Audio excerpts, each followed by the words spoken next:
Eurogamer today came out with what they believe to be the final Nintendo Switch specs.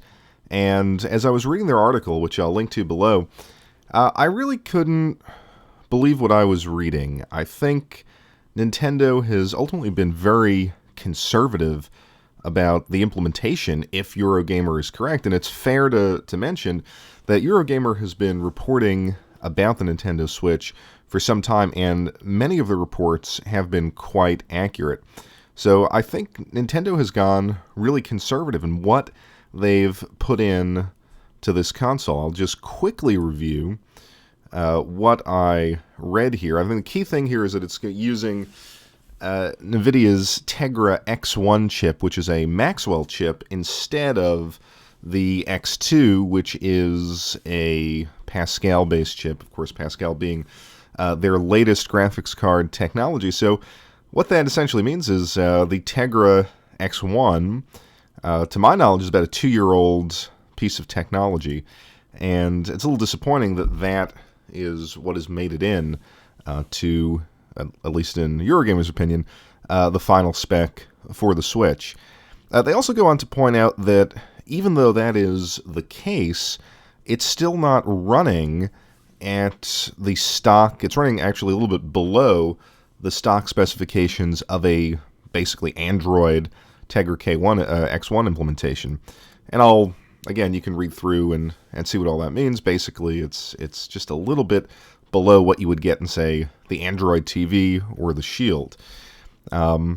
Pretty disappointing. But I think the really interesting bit that came out of the article, and by the way, before I read this, they quote some developer documentation that was apparently sent out by Nintendo to various people developing for the Switch.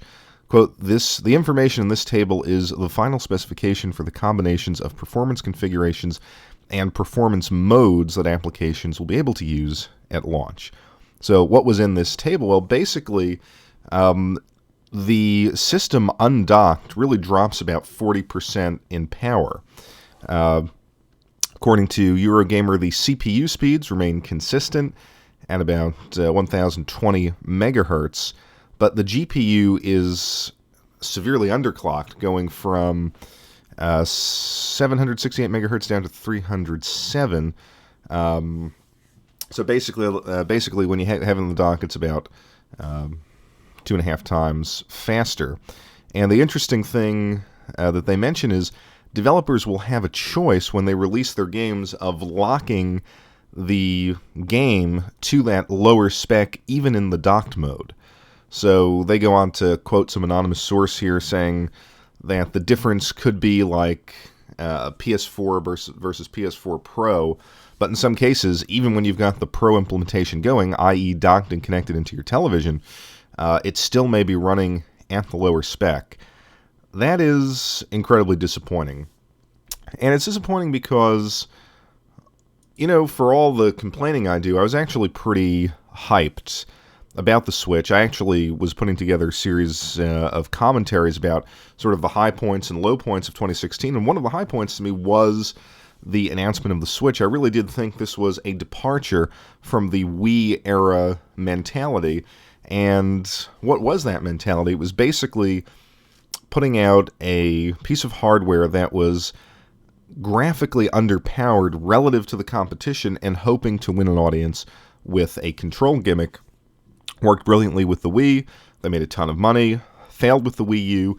And I thought at the very least, while this wasn't going to be on par with the Xbox One and PS4, I thought it would be close enough that getting that all-important third-party support would be possible. And I think by sticking some mobile tech in here that's already a couple of years old and underclocking it, and relative to the baseline specs, plus to have this dock mode, undock mode kind of thing, is going to, and I'm not an expert, but it seems like this is something that would make this platform significantly different, so that developers couldn't just make an easy port of some AAA game that's coming out on the PlayStation 4. I just kind of assumed, and I think I mentioned this in one of the podcast episodes, that it would kind of be on par with the old PS4 and Xbox One, and while they moved to the Pro and the Scorpio, this would kind of be where those consoles were in 2013. That does not seem to be the case, although in fairness, Eurogamer does point out that it should be more powerful than the Wii U, even undocked.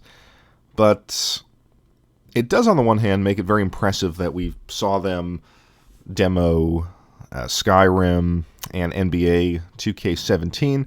On the other hand, the Wii U actually had some impressive third-party games when it came out. The question is, with these underpowered specs, are they going to get the third-party games in year 2 and year 3? So, I don't know. It feels like they're just making the same mistake again, that they just didn't quite learn. And a lot of what they demoed as far as functionality and input innovation, if you want to call it that, were scenarios that I think the average gamer doesn't get into. Obviously, I think very few people sort of sit there on their couch, I got to walk the dog, pull it out, game on the go, sit there in the airport and pull the little controls off and game with the person on the floor, game on the airplane, take the thing out to pick up basketball game. I mean, it all seemed like stuff that looks really good in commercials, but I think what most people are going to want to do is play it on their TV, take the thing out, go and lay in bed and continue the game. And the question is, what is the difference going to be? Will it be very jarring to pull it out and lose that 40% of power? Will it look the same? Will it perform the same? Now, supposedly because the CPU will remain at a constant speed, the game itself won't be all that different, but we're just talking about issues of frame rates and smoothness and stuff like that. I don't know. Of course, Nintendo could have tweaked this in some way. They mentioned in the article that no one really knows how Nintendo specified, what little improvements or what little functionality changes that they required from this platform, so they could find a way around this. But, I don't know. I think this is a fairly problematic announcement. And I'll just say that I think the key with third party for this console, and it was the same thing for the Wii, the third party can't and probably won't be the high level AAA games that you're expecting from the other platforms, nor should it be rehashes of indie releases. It seems like the indie community has become an easy way for console makers to say, oh, look at all these great games we have on our console. Yeah, but they're available on all these different platforms. They're available on Steam at a much lower price point, so it shouldn't be that. What it should really be, I think, is those third-party Japanese-developed games, JRPGs, those niche games that you kind of get on the PS Vita or, in some cases, the PlayStation 4. It should be those unique and interesting JRPG releases that you get on the 3DS. You couple all of that, the Atlases of the world, the Level 5s, Axis, and all of those companies, and you make the Nintendo platform the place for all of those games, plus you have the Nintendo first-party support. I think that's the way to differentiate a Nintendo console today. I don't, and again, this is just a kind of speculation, although, again, Eurogamer has been pretty accurate in what they've said about the NX in the past. I think that's the way to grow the console. It doesn't seem like Nintendo is making any effort to go after the third party, and while I don't particularly like those games, I do realize that it's important for the long-term viability of a console to have those Warhorse games on it. And I want to see the Switch grow, I want to see it succeed, and this really doesn't give me confidence that it will outperform the Wii U, and that's sad. But again, we have to wait until January when they make another official announcement. We have to wait until March when it's released. It doesn't change my interest in buying it, but it does make me worry about the future of Nintendo.